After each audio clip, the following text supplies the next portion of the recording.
नमस्कार विद्यार्थी मित्रांनो, मी पुरुषोत्तम रेणुसे सर, शौर्य करिअर अकॅडमी पुणे. आजच्या भागामध्ये आपण ग्रामीण स्थानिक स्वराज्य संस्थेमधला जो सर्वोच्च स्तर आहे, हा सर्वोच्च स्तर म्हणजे जिल्हा परिषद या घटकाविषयी माहिती पाहणार आहे. मागील भागामध्ये जर आपण पाहिलं तर आपण पंचायत राजची पार्श्वभूमी पाहिलेली आहे. त्याच्यानंतर आपण सर्वात जो खालचा स्तर आहे, ग्रामपंचायत याविषयी माहिती पाहिलेली आहे. जो दुसरा स्तर आहे, मधला स्तर आहे, मध्य स्तर, जो पंचायत समिती याविषयी माहिती पाहिलेली आहे.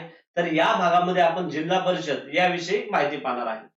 जर आपण पाहिलं तर महाराष्ट्रामध्ये 36 जिल्हे आहेत आणि या 36 जिल्ह्यांमध्ये 34 ठिकाणी जिल्हा परिषद आहे. मुंबई उपनगर आणि मुंबई शहर या ठिकाणी जिल्हा परिषदा नाहीये. मग बघा, जिल्हा परिषदेचा जर आपण कायदा पाहिलं तर हा कायदा किंवा हा अधिनियम 1961 चा आहे. 1961 चा आहे. कलम 6 नुसार जिल्ह्यामध्ये जिल्हा परिषद स्थापन केली जाते आणि हा कायदा 1 मे 1962 रोजी काय झालेला आहे, लागू झालेला आहे. मग बघा, आज आपण जिल्हा परिषद या स्तराविषयी माहिती पाहणार आहे. 1 मे 1962 पासून महाराष्ट्रातील प्रत्येक जिल्ह्यासाठी जिल्हा परिषद स्थापन झाले आहे. मी सांगितलं कोणत्या कायद्यानुसार, 1961 च्या कायद्यानुसार. आणि मग महाराष्ट्रामध्ये जिल्हा परिषदेला सर्वात महत्वाचं स्थान देण्यात आलेलं आहे. जिल्ह्यातील सर्व ग्रामीण विभाग हे जिल्हा परिषदेचे कार्यक्षेत्र असतं, लक्षात ठेवायचे. मग या जिल्हा परिषदेच्या कार्यक्षेत्रामध्ये महानगरपालिका आणि नगरपालिका हे घटक येत नाही. जिल्हा परिषदेचे जे कार्यालय आहे ते जिल्ह्याच्या मुख्यालयाच्या ठिकाणी असतं. एक महत्वाचं आहे, ते लक्षात ठेवायचं. जिल्हा परिषद हा पंचायत राज अंतर्गत जिल्हा पातळीवरील किंवा उच्च पातळीवर कार्यरत असणारा घटक आहे. त्रिस्तरीय पंचायत राज पद्धतीमधला, बरोबर ना. खालचा स्तर ग्रामपंचायत, त्याच्यानंतर पंचायत समिती आणि त्याच्यानंतर कोणता येतो, सर्वोच्च स्तर जिल्हा परिषद येतो. आणि हा जिल्हा परिषद जो आहे हा सर्वात महत्वाचा घटक ग्रामीण स्थानिक स्वराज्य संस्थेमधला जर आपण पाहिलं तर सर्वात महत्वाचा जो घटक आहे हा जिल्हा परिषद आहे. जिल्हा परिषदेस राज्य शासनाचे कान, नाक, डोळे व हात असं म्हटलेलं आहे.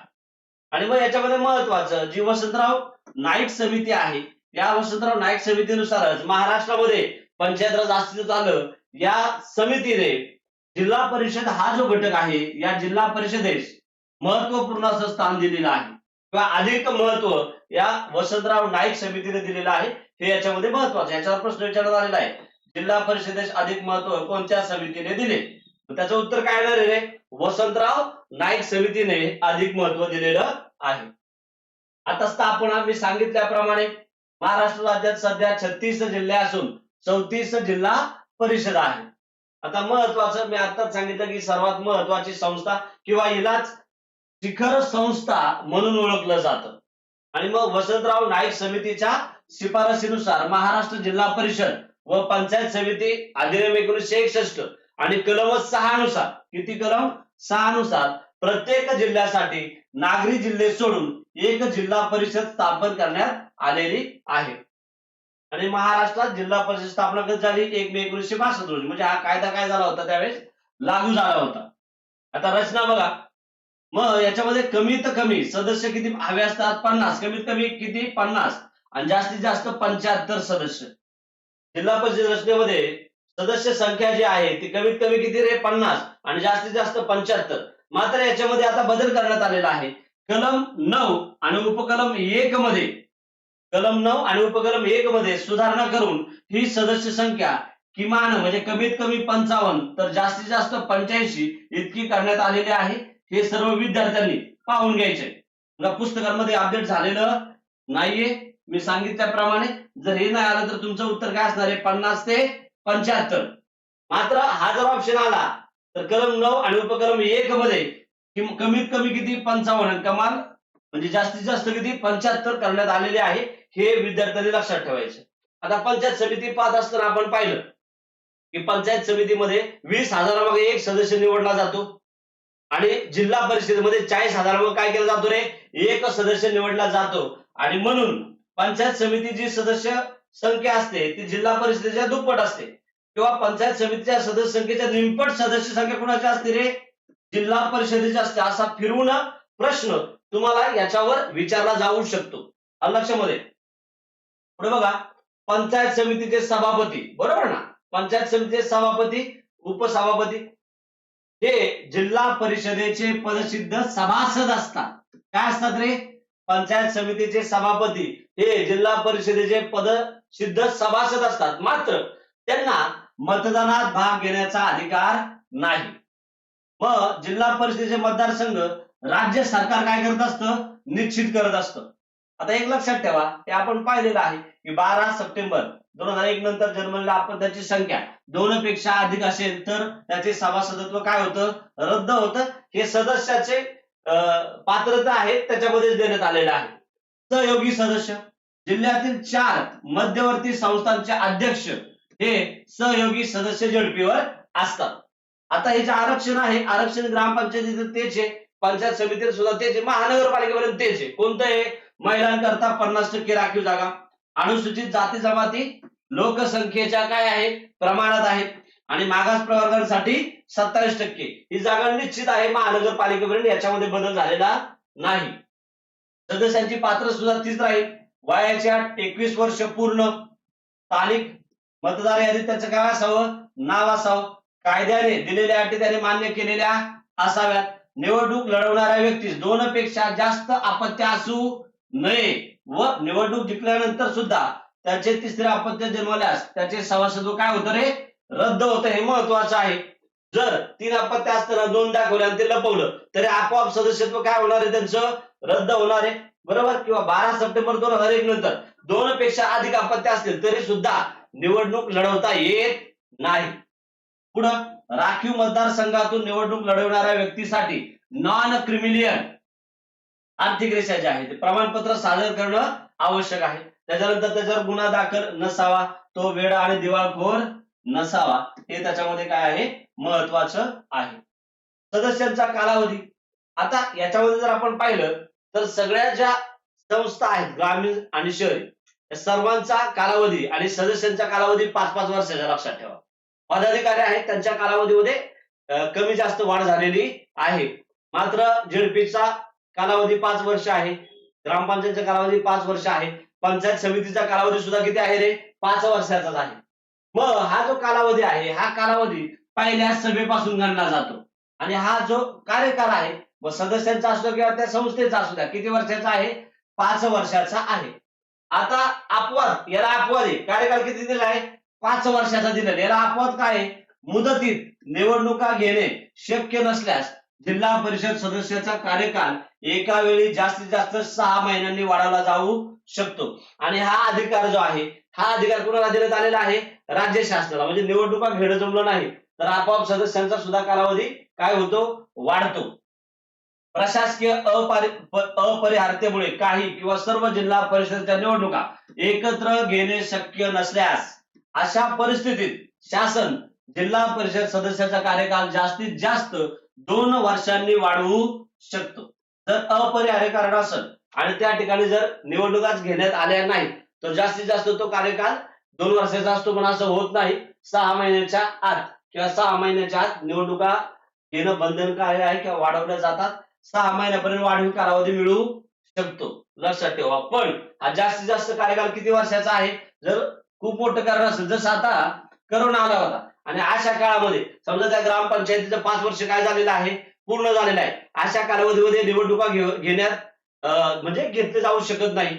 मग अशा वेळेस राज्य सगळं काय करू शकतं? जास्तीत जास्त ते 2 वर्षापर्यंत थांबवू शकतं किंवा तो कार्यकाळ जो आहे हा कार्यकाळ वाढू शकतो. अपरिहार्य म्हणजे असं प्रशासकीय कारण आहे की निवडणुका घेताच येणार नाही. जसं आता 2019 मध्ये करोना आला होता, अशा काळामध्ये निवडणुका घेणं शक्य नव्हतं आणि जर कालावधी एखाद्या जिल्हा परिषद संपला असता तर मग तो कालावधी 2 वर्षाचा करता आला असता. ते राज्य शासनावर असणार आहे. ते कुणावर असणार आहे रे? राज्य शासनावर असणार आहे.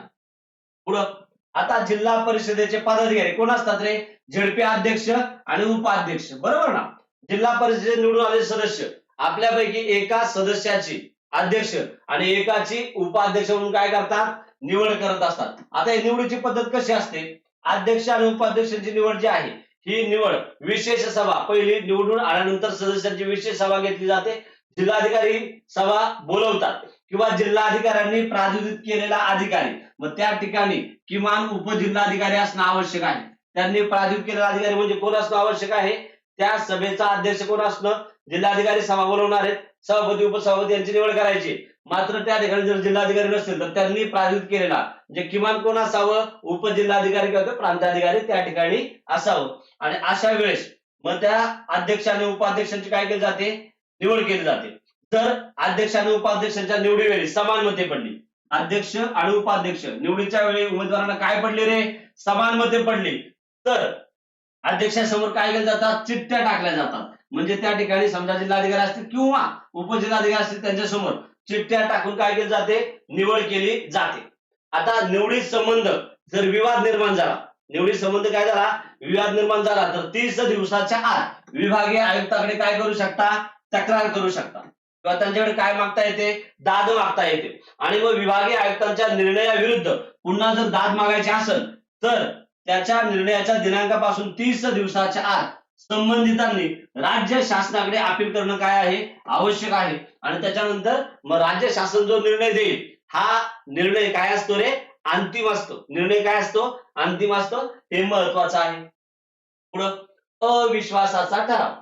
आता जिल्हा परिषदेच्या अध्यक्ष आणि उपाध्यक्ष जे आहेत त्यांच्यावर अविश्वासाचा ठराव जर मांडायचा असेल तर पहिले 6 महिने निवडून आल्यानंतर पहिले 6 महिने अविश्वास ठराव मांडता येत नाही. अध्यक्ष उपाध्यक्ष यांच्या विरोधात निवडीनंतर पहिले 6 महिने अविश्वास ठराव मांडता येत नाही. आता या दोघांविरुद्ध अविश्वास ठराव मांडण्यासाठी सभेस उपस्थित राहणाऱ्या व मतदानाचा अधिकार असणाऱ्या सदस्यांपैकी 1/3 1/3 सदस्यांनी ती मागणी केल्यास विशेष सभा बोलावली जाते. आणि या विशेष सभेमध्ये जिल्हाधिकारी किंवा त्यांनी प्राधिकृत अधिकारी म्हणजे कोण असणारे रे? प्राधिकृत केलेला अधिकारी उपजिल्हाधिकारी असणारे. आणि मग त्यावेळेस अविश्वास ठराव काय केला जातो? मांडला जातो. जर ठराव मांडला आणि 2/3 बहुमत आलं तर अध्यक्ष उपाध्यक्षांना पदावरून दूर केलं जाऊ शकतं. आणि जर अध्यक्ष उपाध्यक्ष महिला असतील किंवा महिला पदाधिकारी असतील तर बहुमतासाठी 3/4 असणं आवश्यक आहे. मांडण्यासाठी 1/3, बहुमत पुरुष असेल तर 2/3 आणि महिला असतील तर 3/4.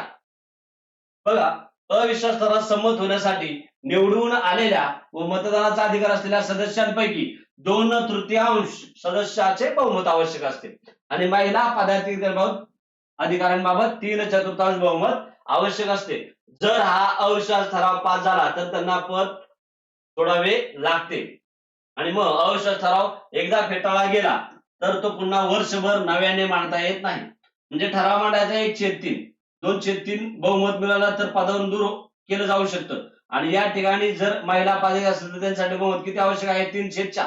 मात्र 1/3 ने मांडला आणि तो जर फेटाळला गेला, बहुमत प्राप्त नाही झालं तर पुन्हा झेडपी अध्यक्ष आणि उपाध्यक्षांवर 1 वर्षापर्यंत एका वर्षापर्यंत पुन्हा वर्षभर तो मांडता येत नाही.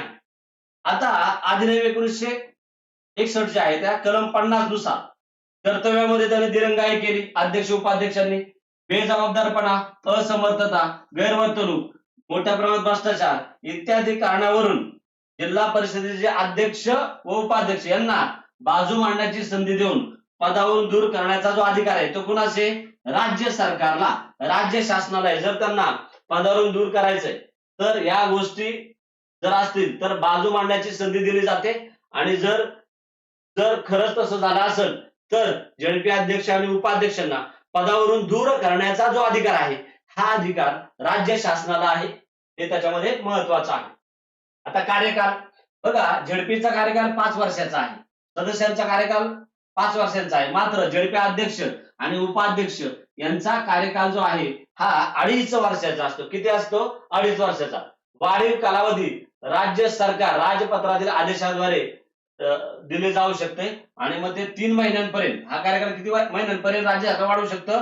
3 महिन्यांपर्यंत. काही कारण असेल तर राज्य सरकारांचा 2.5 वर्षाचा कार्यकाल 3 महिन्यांपर्यंत वाढवू शकतं. आणि मग याच्यामध्ये जर आपण पाहिलं तर एकूण महत्वाच्या कामे करण्यासाठी जिल्हा परिषदेला मदत करण्यासाठी 10 समित्या आहेत. आणि या 10 समित्यांवर विषय समित्यांचे जे सभापती आहेत त्यांची निवड केली जाते. प्रत्येक समितीवर एक काय असतो? सभापती असतो. आणि यांचा सुद्धा कार्यकाल कितीचा असतो रे? 2.5 वर्षाचा असतो. कितीचा असतो? 2.5 वर्षाचा. आता हे महत्वाचं आहे, आयएमपी करून ठेवा. याच्यावर प्रश्न सरळ सेवेला याच्यावर प्रश्न विचारण्यात आलेला आहे. लागोपाठ 2 वेळा जिल्हा परिषदेचे अध्यक्ष व उपाध्यक्ष पद भूषवले आहे असा जिल्हा परिषदेचा सदस्य लागोपाठ तिसऱ्यांदा अध्यक्ष व उपाध्यक्ष म्हणून निवडून येत नाही किंवा निवडून येण्यास पात्र नसतो, म्हणजे त्याला त्या ठिकाणी निवडणूक लढवता येत नाही. लागोपाठ त्याने अध्यक्ष किंवा उपाध्यक्ष पद जर भूषवलं असेल तर त्याला अध्यक्ष किंवा उपाध्यक्ष म्हणून निवडणूक लढवता येत नाही. हे खूप महत्वाचं आहे.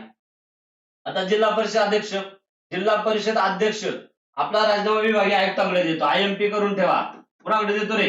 विभागीय आयुक्तांकडे आपला राजीनामा देतो. तर उपाध्यक्ष, झेडपीचे उपाध्यक्ष आणि सदस्य जिल्हा परिषद अध्यक्षाकडे राजीनामा देतात. म्हणजे झेडपीचे सदस्य आणि उपाध्यक्ष आपला राजीनामा झेडपी अध्यक्षाकडे देतात. तर झेडपी अध्यक्ष आपला राजीनामा विभागीय आयुक्तांकडे देतो. आयएमपी करून ठेवा त्या ठिकाणी. आता वेतनामध्ये वाढ झालेली लक्षात ठेवा. अध्यक्षास 20,000 रुपये इतकं वेतन आहे. उपाध्यक्ष जो आहे त्याला 16,000 रुपये महिना वेतन आहे. आणि विशेष समित्यांचे सभापती जे आहेत त्यांना 12,000 रुपये प्रति महिना, म्हणजे एवढं वेतन दिलं जातं. महत्वाचं, 1995 पासून जिल्हा परिषद अध्यक्षांना राज्यमंत्र्याचा दर्जा काय करण्यात आलेला आहे? प्रदान करण्यात आलेला आहे. 1995 हे साल लक्षात ठेवा. 1995 पासून जिल्हा परिषद अध्यक्ष जे आहेत या जिल्हा परिषदेच्या अध्यक्षांना राज्यमंत्र्याचा दर्जा काय झालेला आहे? प्राप्त झालेला आहे. हे त्याच्यामध्ये महत्वाचं आहे. पुढे आता कार्याविषयी सहसा जास्त प्रश्न विचारले जात नाही. आतापर्यंत सरळ सेवेला पाहिलं तर कार्याविषयी प्रश्न विचारले जात नाही, पण विचारलं तर आपल्याला माहिती असणं गरजेचं आहे. सभा बोलवणे व त्याचे अध्यक्षस्थान भूषवणे कोण करतं रे? झेडपीचा अध्यक्ष करणार आहे. जिल्हा परिषद अध्यक्ष हा स्थायी समितीचा महत्वाचा आहे, पदसिद्ध अध्यक्ष असतो. जी सगळ्यात महत्वाची समिती आहे स्थायी समिती, या स्थायी समितीचा पदसिद्ध अध्यक्ष हा झेडपी अध्यक्ष असतो. कोण असतं रे? झेडपी अध्यक्ष असतो. कोण असतं? झेडपी अध्यक्ष असतो. बघा, जिल्हा परिषदेचा उपमुख्य कार्यकारी अधिकारी DYCO हा स्थायी समितीचा पदसिद्ध सचिव असतो. DYCO कोण असतो? स्थायी समितीचा पदसिद्ध सचिव. जो या ठिकाणी DYCO असणार आहे तो स्थायी समितीचा पदसिद्ध सचिव असतो. अध्यक्षांच्या अनुपस्थितीत उपाध्यक्ष सभेचं काय भूषवणार आहे? अध्यक्षस्थान भूषवणार आहे. अध्यक्ष यास मुख्य कार्यकारी अधिकाऱ्याचे गोपनीय अहवाल लिहिण्याचा व विभागीय आयुक्तांना सादर करण्याचा अधिकार आहे. नंतर अजून काय काम आहे? अध्यक्ष या नात्याने तो जिल्हा परिषदेच्या प्रशासनावर नियंत्रण ठेवतो. अध्यक्ष या नात्याने जिल्हा परिषदेची कोणती कागदपत्रे तपासण्याचा अधिकार त्याला आहे. अध्यक्षांच्या अनुपस्थितीत म्हणजे गैरहजेरीत उपाध्यक्ष अध्यक्षांचे काय करतो रे? काम पाहतो. अपवादात्मकरित्या अध्यक्ष उपाध्यक्ष ही दोन्ही पदे काय झाली? एकाच वेळेस रिक्त झाली तर अशा वेळी जिल्हा परिषदेच्या विशेष समितीच्या सभापतींपैकी एखाद्याची निवड काय केली जाते रे? 6 महिन्यापर्यंत अध्यक्ष म्हणून निवड केली जाते. आणि मग मुख्य कार्यकारी अधिकाऱ्यांसमोर चिठ्ठ्या टाकून ही निवड काय केली जाते. विशेष समितीचे सभापती आहेत त्याच्यामधला एक सदस्य अध्यक्ष म्हणून काय केला जातो? निवडला जातो. जिल्हा परिषद अध्यक्ष हे पद काय रे? आरक्षित असतं, म्हणजे आरक्षण असतं. रोटेशन पद्धतीने ते काय केलं जातं? फिरवलं जातं.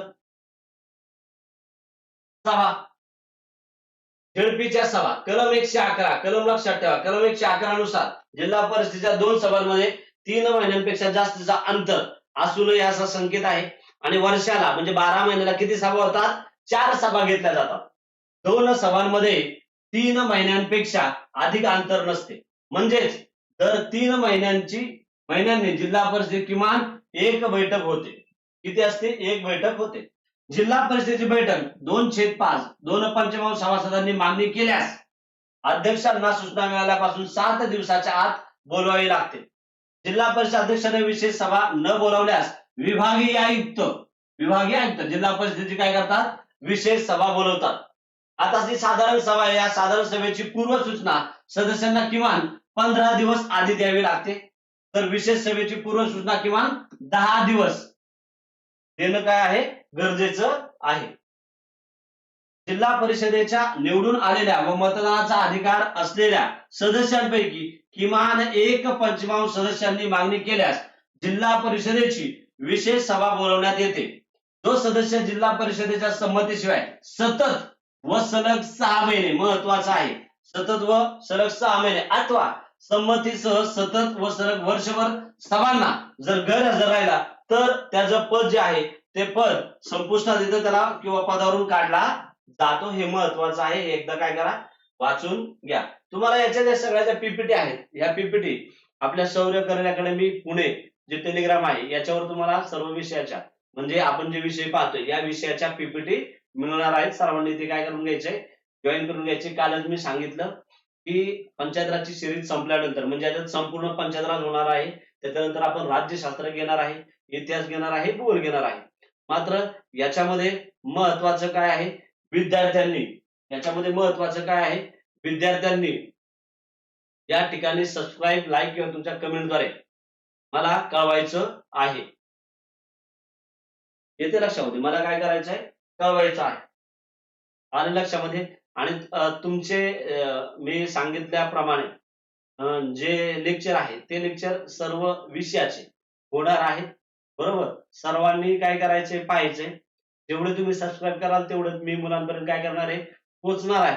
आणि तुमचे जे मित्र आहेत, मैत्रिणी आहेत, त्यांना सुद्धा याच्या ज्या व्हिडिओ आहेत तुम्ही पाहताय त्या सर्व मित्र मैत्रिणींना काय करा, पाठवा, ज्याचा फायदा तुमच्या मित्र आणि मैत्रिणींना सुद्धा. येणारी जी पोलीस भरती एक्झाम असेल, सरळ सेवा असेल, मुंबई न्यायालयाची एक्झाम आहे, इतर न्यायालयाच्या सुद्धा एक्झाम आहेत, सरळ सेवा आहे, या एक्झामला तुम्हाला या सिरीजचा नक्कीच काय होणार आहे, फायदा होणार आहे. पुढे बघा, आता पुढचा पॉइंट, स्थायी समिती, विषय समित्या व इतर समित्या यांची नेमणूक. मग एकूण झेडपीच्या ज्या समित्या आहेत या एकूण समित्या 10 आहेत. जिल्हा परिषद कलम कितीनुसार, 45. कलम किती रे, 45. विषय समित्यांची स्थापना जिल्हा परिषदेच्या पहिल्या सभेपासून 1 महिन्याच्या मुदतीत केली जाते. बरोबर. आणि मग विशेष समित्यांच्या सदस्यांचा कार्यकाल हा जिल्हा परिषद सदस्यांच्या कार्यकाला इतकाच असतो. सदस्यांचा कार्यकाल किती असणार आहे, त्या 5 वर्षाचा. विशेष समिती सुद्धा किती असणार आहे, 5 वर्षाचा असणार आहे. इसवी सन 1993 ला बरखास्त केलेली पाणी पुरवठा व जलसंधारण ही समिती ऑक्टोबर 2000 मध्ये नव्याने सुरू करण्यात आलेली आहे. जिल्हा परिषदेचा कारभार व्यवस्थित चालवण्यासाठी या ज्या 10 समित्या आहेत या 10 समित्यांची काय करण्यात येते, निर्मिती करण्यात येते. मग बघा, जिल्हा परिषदेचा कारभार व्यवस्थितरित्या चालवण्यासाठी जिल्हा परिषदेअंतर्गत प्रमुख अशा विषय समित्यांची काय केली जाते रे, स्थापना केली जाते. आणि ह्या समित्या किती आहेत मी सांगितलं, 10 समित्या आहेत. याच्यामध्ये प्रश्न जो विचारण्यात आलेला आहे की एकूण समित्या किती आहेत आणि स्थायी समितीचा अध्यक्ष असेल, स्थायी समितीचे सचिव असेल, याच्यावर प्रश्न विचारण्यात आलेला आहे. किंवा या 10 समित्यांमध्ये सर्वात महत्वाची समिती कोणती आहे असा प्रश्न विचारण्यात आलेला आहे. त्या समित्या आपण पुढे पाहतोय. बघा, सगळ्यात महत्वाची एकूण 10 समित्या आहेत, विषय समित्या 10 आहेत. याच्यात सगळ्यात याच्यावर प्रश्न विचारला जातो हमखास, आयएमपी करून ठेवा, याच्यावर प्रश्न विचारण्यात आलेला आहे. किंवा जेजेडपीचे अध्यक्ष ते इतर समित्यांचे कोणत्या सभापती, विशेष समित्यांचे सभापती, उपसभापती आहेत का, याच्यावर सुद्धा प्रश्न काय करण्यात आलेला आहे, विचारण्यात आलेला आहे. स्थायी समिती जी आहे ही स्थायी समिती ही जिल्हा परिषदेची सर्वात महत्वाची समिती आहे. सर्वात काय, स्थायी समिती महत्वाची समिती आहे. ही जी सदस्य संख्या दिली ही सदस्य संख्या कमी जास्त होती, याच्यावर तुम्हाला प्रश्न विचारण्यात येत नाही. ही सदस्य संख्या नवीन जुन्यानुसार काय होते रे, चेंज होते, लक्षात ठेवायचे. एकूण सदस्य संख्या 14. यापैकी 8 सदस्य जिल्हा परिषद सदस्यांमधून काय केले जातात रे, निवडले जातात. त्यापैकी त्या 8 सदस्यांपैकी 2 सदस्य अनुसूचित जाती जमातीचे असतात. इतर विषय समित्यांचे सभापती स्थायी समितीचे पदसिद्ध काय असतात रे, सदस्य असतात. काय असतात, सदस्य असतात. आणि सगळ्यात महत्वाचा ज्याच्यावर प्रश्न विचारण्यात आलेला आहे, स्थायी समितीचे अध्यक्ष कोण असतात, झेडपीचा जो अध्यक्ष असतो तोच स्थायी समितीचा पदसिद्ध अध्यक्ष असतो. झेडपीचे जे अध्यक्ष असतात तेच स्थायी समितीचे पदसिद्ध काय असतात रे, अध्यक्ष असतात, लक्षात ठेवायचे. बघा, जिल्हा परिषद अध्यक्ष हाच जिल्हा परिषद स्थायी समितीचा पदसिद्ध अध्यक्ष असतो. आणि सचिव सुद्धा आपण पाहिलं, डीवायसीओ झेडपीचा उपमुख्य कार्यकारी अधिकारी हा स्थायी समितीचा काय असतो रे, सचिव असतो. स्थायी समितीचे सदस्य जिल्हा परिषद विषय समित्यांचे सभापती, आताच पाहिले तर माहिती बघा, जिल्हा परिषदेच्या स्थायी समितीचे काय असतात, पदसिद्ध सदस्य असतात. मग ही कार्य काय करते, जिल्ह्यातील ज्या सर्व विकास कामं आहेत त्या विकास कामांच्या योजना राबवण्याचं प्रमुख काम कोणाचं असतं, या स्थायी समितीचं असतं. दैनिक प्रशासकीय कार्याचा आढावा घेणं ही स्थायी समिती करते. विषय समितीवर नियंत्रण ठेवणं व त्यांच्या कार्यात सुसूत्रता आणणं, जिल्हा परिषदेच्या अंतिम अर्थसंकल्पास मान्यता देणं. मग आपण बघा अर्थसंकल्प किंवा अंदाजपत्रक पाहिलं, ग्रामपंचायतीचं अंदाजपत्रक कोण मंजूर करतं? पंचायत समिती. तर पंचायत समितीचं अंदाजपत्रक कोण मंजूर करतं? जिल्हा परिषद. आणि जिल्हा परिषदेचे अंदाजपत्रक आहे ते झेडपीची काय करते? स्थायी समिती किंवा ती स्वतःच काय करत असते? मंजूर करत असते. हे त्याच्यामध्ये महत्वाचं आहे. म्हणजे जिल्हा परिषदेच्या अंतिम अर्थसंकल्पास मान्य देण्याचं काम कोण करत रे? जिल्हा परिषदेची स्थायी समिती करत असते. याच्यावरच तुम्हाला प्रश्न विचारला जाईल. इतर समिती आहेत, समाज कल्याण समिती, महाराष्ट्र जिल्हा परिषद व पंचायत समिती अधिनियम 1961च्या कलम 83(3) नुसार समाज कल्याण समितीचा सभापती हा अनुसूचित जाती जमातींचाच असतो किंवा विभक्त भटक्या जमातीमधूनच असणे अनिवार्य आहे. एकूण सदस्य 12 आहेत. सचिव कोण असतो? जिल्हा समाज कल्याण अधिकारी.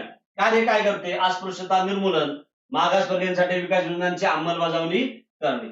पुढची समिती कृषी समिती. एकूण सदस्य 11 असतात. सचिव कृषी अधिकारी असतो जिल्ह्याचा. कार्य कृषी अवजारे, बी बियाणांचे वाटप, गोदाम व्यवस्था, पीक स्पर्धा राबवणे. चौथा आहे पशुसंवर्धन व दुग्ध विकास समिती. सदस्य संख्या 9. सचिव जिल्हा पशुसंवर्धन अधिकारी.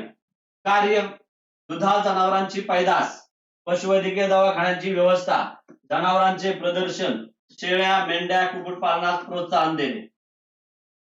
पुढं बघा, आता महत्वाचं बघा, कृषी समिती व पशुसंवर्धन आणि दुग्ध विकास समिती याच्या 2 समिती आहेत. महत्वाचं आहे, आयएमपी करून ठेवा, कारण याचा सभापती जो आहे तो एकच असतो दोन्ही समित्यांचा. कृषी समिती व पशुसंवर्धन आणि दुग्ध विकास समिती या दोन्ही समित्यांचा बहुधा एकच सभापती असतो. आता हे महत्वाचे अर्थ समिती, याच्यावर प्रश्न विचारला गेलाय. एकूण सदस्य अर्थ समितीमध्ये किंवा वित्त समितीमध्ये 9 असतात. सचिव असतो मुख्य लेखा वित्त अधिकारी. आता इथं बघा सभापती आयएमपी अर्थ समितीचा सभापती कोण असतो? जिल्हा परिषदेचा उपाध्यक्ष. जिल्हा परिषदेचा उपाध्यक्ष हा अर्थ समितीचा सभापती असतो. जिल्हा परिषदेचे उपाध्यक्ष हे अर्थ समितीचे काय असतात रे? सभापती असतात. कार्य काय करते? जिल्हा परिषद व पंचायत समिती यांच्या अंदाजपत्रकाची छाननी करणे, जिल्हा परिषद व पंचायत समितीच्या लेखा तपासणी अहवालांची छाननी करणे, हे त्याच्यामध्ये महत्वाचं आहे. सभापती कोण असतो? झेडपी उपाध्यक्ष असतो. पुढची समिती, इथं सुद्धा बघा, इथं सुद्धा याच्यावर प्रश्न आला. शिक्षण समिती जी आहे एकूण सदस्य 8 असतात. याचा सचिव जिल्हा शिक्षण अधिकारी असतो आणि सभापती कोण असतो? जिल्हा परिषद उपाध्यक्ष. आयएमपी करा.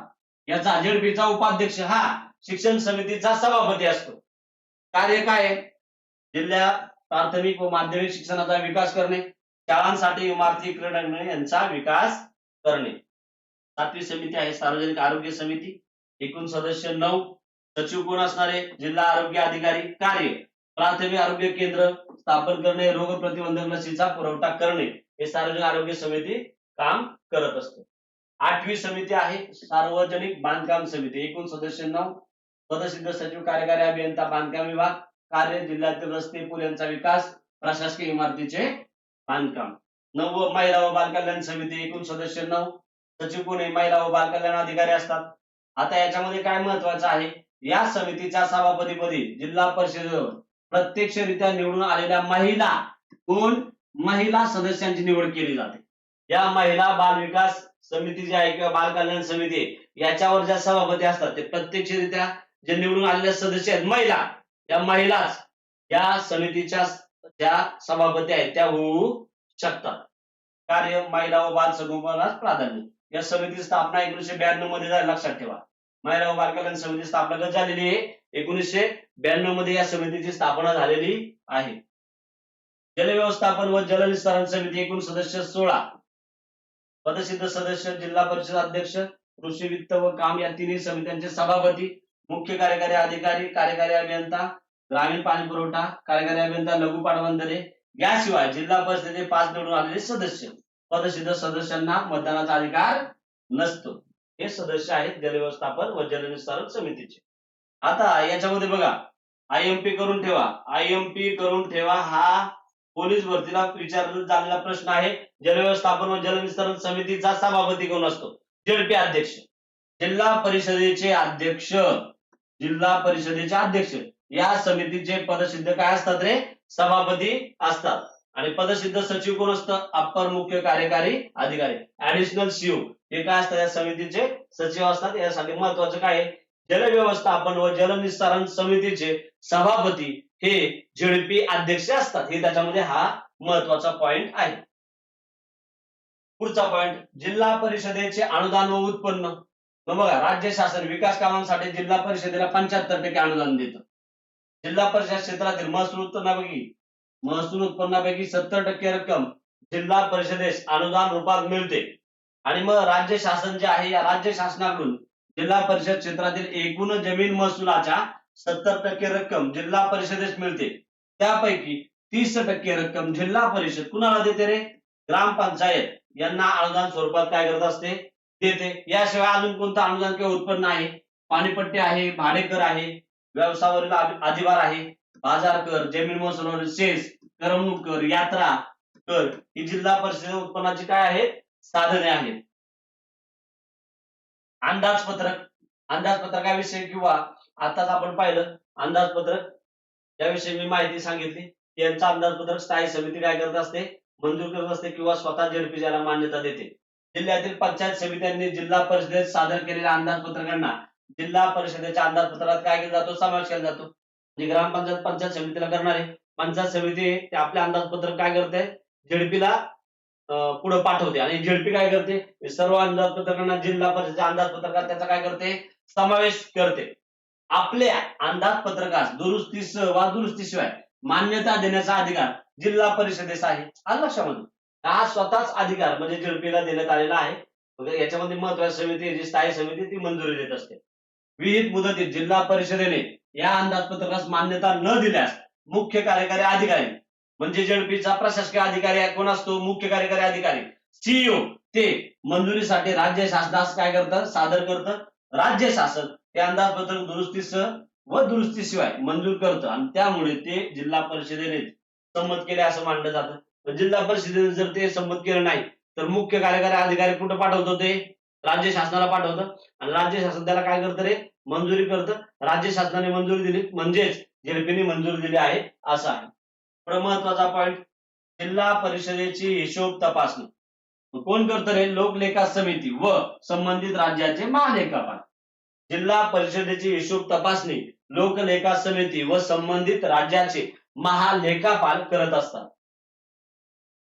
पुढं आता प्रशासकीय अधिकारी, झेडपीचा प्रशासकीय अधिकारी महत्वाचा आहे. सीईओ चीफ एक्झिक्युटिव्ह ऑफिसर असतो. प्रत्येक जिल्हा परिषदेसाठी एक प्रशासकीय अधिकारी म्हणून नेमलेला असतो आणि तो भारतीय प्रशासन सेवेमधून आलेला IAS दर्जाचा इंडियन ऍडमिनिस्ट्रेटिव्ह सर्व्हिस IAS दर्जाचा अधिकारी असतो. त्यांची जी नेमणूक आहे, बदली करण्याचा अधिकार जो आहे तो कुणाला आहे? राज्य शासनाला आहे. परीक्षा कोण घेतं रे? परीक्षा कोण घेतं? UPSC द्वारे निवडलं जातं, युनियन पब्लिक सर्व्हिस कमिशन. यांची निवड होत असते, मात्र नेमणूक राज्यांवर होत असते. त्या राज्यांवर नेमणूक काय होत असते? निवड कोण करतं? UPSC. बघा, युनियन पब्लिक सर्व्हिस कमिशन मार्फत होते नेमणूक. संबंधित राज्य शासनाकडून त्याची काय होते? नेमणूक होते आणि वेतन सुद्धा कोण देणार आहे?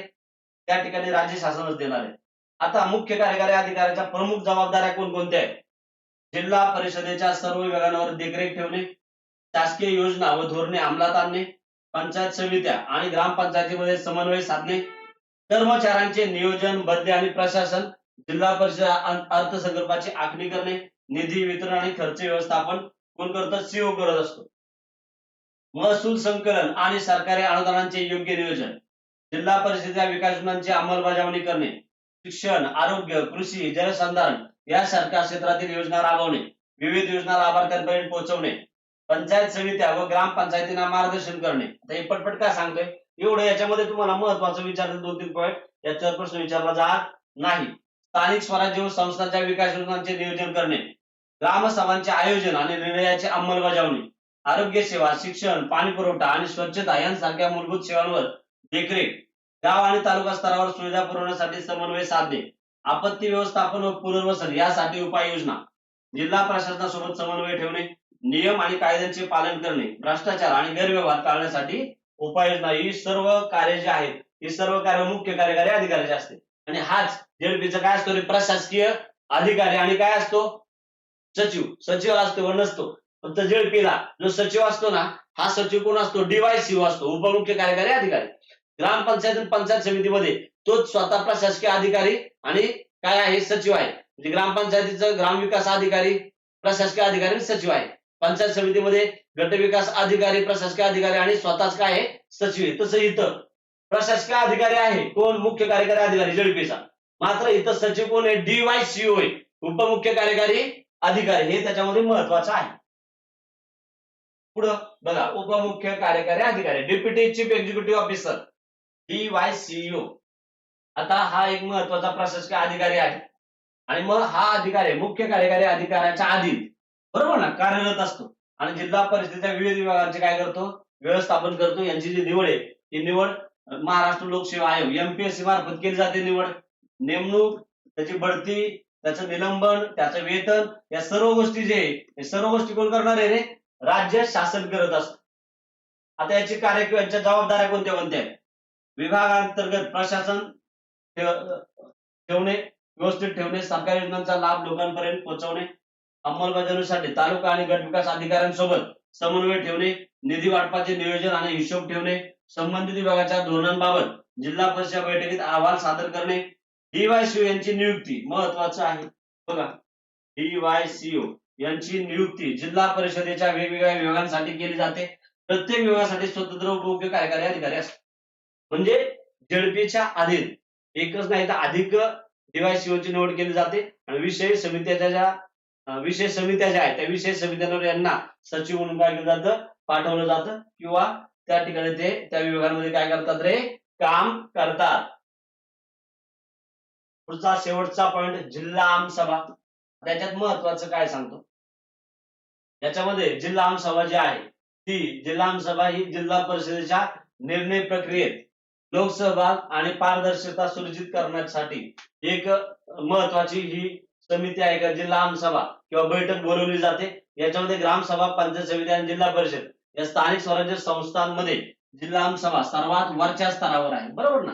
त्या ठिकाणी सरपंच समिती, त्यानंतर तालुका आमसभा घेतली जाते आणि सर्वोच्च स्तरावर कोणती आहे रे? जिल्हा आमसभा. याचा उद्देश काय आहे? जिल्हा परिषदेचे जे कामकाज, या कामकाजावर आढावा घेणे. आलं लक्षामध्ये? याच्यामध्ये थेट लोक सहभागी घेतात किंवा लोकांचा सहभाग वाढवणे हा हिचा काय आहे? उद्देश आहे. आणि जो निधी वाटप केला जातो जेडपीचा, या निधी वाटपात किंवा विकास कामे आणि सरकारी योजनांची अंमलबजावणी ही कशी केली जाते याचं मूल्यमापन हे जिल्हा आमसभा करत असते आणि शासन आणि प्रशासनातील पारदर्शकता वाढवते. रचना काय बघा, जिल्हा आमसभेचे अध्यक्षपद जिल्हा परिषदेच्या अध्यक्षांकडे असते. जिल्हा परिषद कोणाकडे असते रे? अध्यक्षांकडे असते. या सभेत जिल्हा परिषदेचे सर्व सदस्य, पंचायत समिती सभापती, लोकप्रतिनिधी म्हणजे याच्यामध्ये आमदार आणि काय येतात? खासदार आणि स्थानिक नागरिक सहभागी होऊ शकतात. जिल्हाधिकारी आणि मुख्य कार्यकारी अधिकारी हे प्रशासकीय अधिकारी या सभेत उपस्थित राहतात. कामकाज वर्षातून आढावा वर्षात एक किंवा अधिक वेळा सभा घेतली जाऊ शकते, हे त्याच्यामध्ये महत्वाचं आहे. इतर विकास कामावर काय असतात तरी चर्चासत्र असतात. जिल्ह्यातील महत्वाच्या विकास योजनांची प्रगती, निधी वाटप आणि कामाची गुणवत्ता तपासली जाते. लोकप्रतिनिधी आणि सामान्य नागरिक तक्रारी किंवा सूचना मांडू शकतात. बघा, लोकसहभाग आणि प्रशासनाचा जाब. नागरिकांना प्रत्यक्ष सहभागी होऊन आपल्या समस्या काय करता येतात? या जिल्हा आमसभेमध्ये मांडता येतात. प्रशासन आणि लोकप्रतिनिधी तक्रारीवर उत्तर द्यावे लागते. म्हणजे जे प्रश्न विचारले जातात लोकांकडून, याला लोकप्रतिनिधी उत्तर देणं काय असतं? आवश्यक असतं. इथपर्यंत आपण याची माहिती पाहिलेली आहे. बघा, मग आपला ग्रामीण स्थानिक स्वराज्य संस्थांमधला जो महत्वाचा तिसरा घटक आहे हा सुद्धा संपूर्ण कंप्लीट झालेला आहे. आपल्या ग्रामपंचायत झाले, पंचायत समिती झालेला आहे, जिल्हा परिषद सुद्धा हा घटक सुद्धा आपला झालेला आहे. पुढील भागामध्ये आपण शहरी स्थानिक स्वराज्य संस्था याविषयी काय करणार आहे? माहिती पाहणार आहे. तिथपर्यंत आता याचे आपले 4 भाग झाले. याच्यामध्ये आपण पाहिलं की पंचायत राजची पार्श्वभूमी पाहिली, ग्रामपंचायत हा भाग पाहिला, पंचायत समिती हा स्तर पाहिला आणि जिल्हा परिषद. पुढील भागामध्ये आपण शहरी स्थानिक स्वराज्य संस्थेविषयी काय करणार आहे? माहिती पाहणार आहे. विद्यार्थ्यांना जर हे लेक्चर आवडले असतील तर नक्कीच विद्यार्थ्यांनी लाईक, कमेंट आणि सबस्क्राईब नक्कीच करा आणि ही माहिती तुमच्या मित्र मैत्रिणींना, विद्यार्थी विद्यार्थिनींना काय करा? पाठवा. थँक्यू.